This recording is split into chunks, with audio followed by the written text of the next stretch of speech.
The Kremlin's plan to create a buffer zone on Ukrainian territory will expand the front line and ultimately lead Russia to defeat in the war. Z-patriot and saboteur Igor Strelkov-Girkin wrote about this in his prison letter. He is confident that it will be beneficial for Ukraine if the Russian army is sent to create the buffer zone that the Kremlin dreams of. The front will stretch to the border with Belarus for hundreds of kilometers, and as a result, all of our reserves that could be used to defeat the Ukrainian army will be absorbed in guarding this buffer zone, if, of course, it is possible to take it, which will be very difficult given that the enemy will put up fierce resistance, Strelkov wrote. He is confident that Ukraine has already prepared defensive lines in the border area in advance. The Russian army will suffer colossal losses in attempts to storm it, and this is in conditions of an acute shortage of manpower at the front.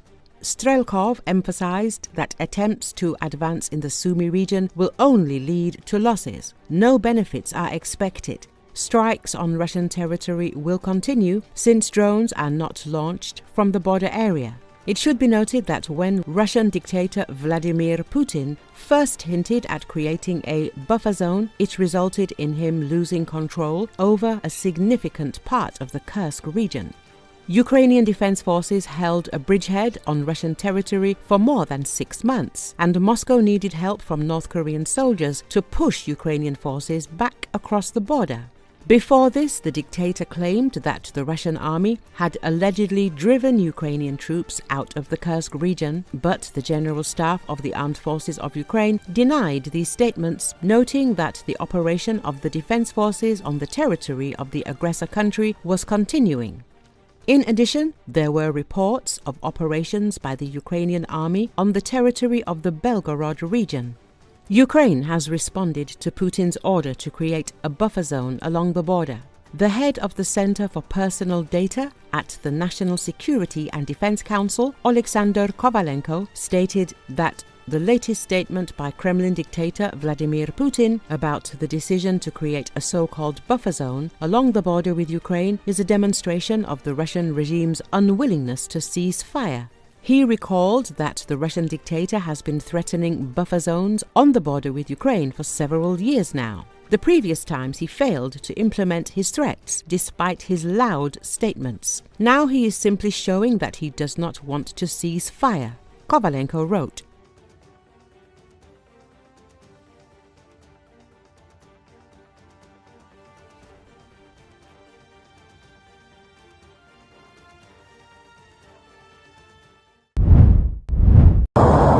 A huge explosion rocked a chemical plant in China's eastern Shandong province around noon Tuesday, according to state broadcaster CCTV, with thick plumes of black smoke visible from the site.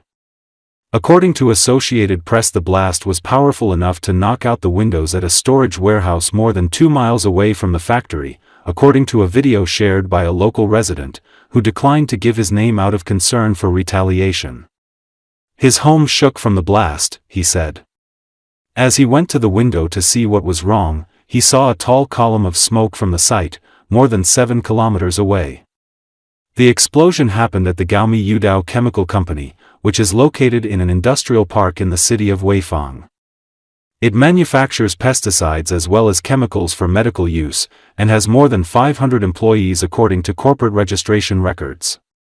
Rescuers have been dispatched to the scene of the incident, but authorities have yet to announce if there are any casualties. Local fire officials sent more than 230 personnel to the scene, according to CCTV.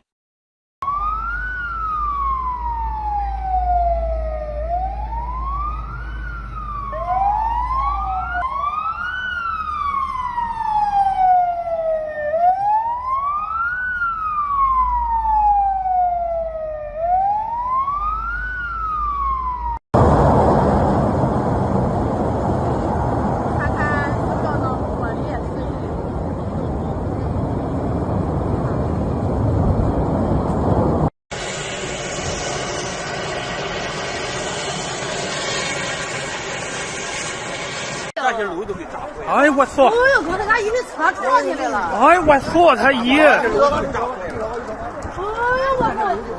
呦！ The China-Cambodia Golden Dragon 2025 joint exercise staged a live force drill on Monday in both maritime and aerial zones near Cambodia's Sihanoukville port, Chinese state broadcaster CCTV reported. According to Associated Press, the operation, involving 11 naval vessels and 3 helicopters from both countries, simulated a scenario where terrorists hijacked a cargo ship, CCTV said. The joint forces carried out coordinated counter-terrorism and anti-hijacking missions, which included coordinated response, escort procedures, counter-terrorism and anti-piracy operations, as well as integrated maritime and air search and rescue efforts, according to the state media. Later in the day, the two forces held a closing ceremony for the drills. This is the first air-sea live force exercise in the Golden Dragon series of joint exercises, and the first time the Cambodia-China Joint Support and Training Center at Port Ream was utilized in the live force operation, according to state-owned Chinese news agency Xinhua. The joint military drill started May 14 and marks Cambodia's latest and largest joint drill with China. Cambodia is China's closest ally in Southeast Asia. Beijing has helped fund an expansion of the Ream naval base on Cambodia's southern coast, raising worries it could become a strategic outpost for the Chinese Navy in the Gulf of Thailand.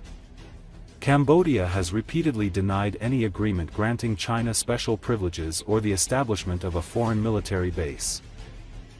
收到解救被劫持船只指令后，中方长白山舰、攀枝花舰、广元舰和检方8艘舰艇迅速向目标海域机动，搜索被恐怖分子劫持的船只。发现可疑目标后，直升机起飞查证，确认目标为被劫持船只。经喊话劝降无果，舰艇编队转向进入射击阵围。主方做好对海射指挥。中国海军攀枝花舰使用主炮对目标实施拦阻射击，直升机发射热铀弹进行警告，逼停被劫持船只。舰艇编队对恐怖分子实施风控警戒，突击艇快速前出，突击小队登上被劫持船只进行临检拿捕。缉拿过程中，恐怖分子拒不投降，负隅顽抗，导致人员落水。直升机前出进行救捞。舰艇接收到伤员后，随舰中检双方医护人员进行现场紧急救治。待伤员生命体征平稳后，直升机将其转运后方医院治疗。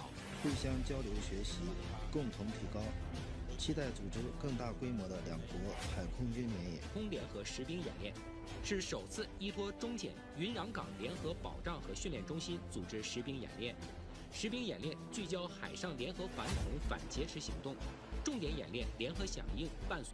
实兵演练结束后，在海军长白山舰举行结束仪式，中检双方部分参演官兵参加。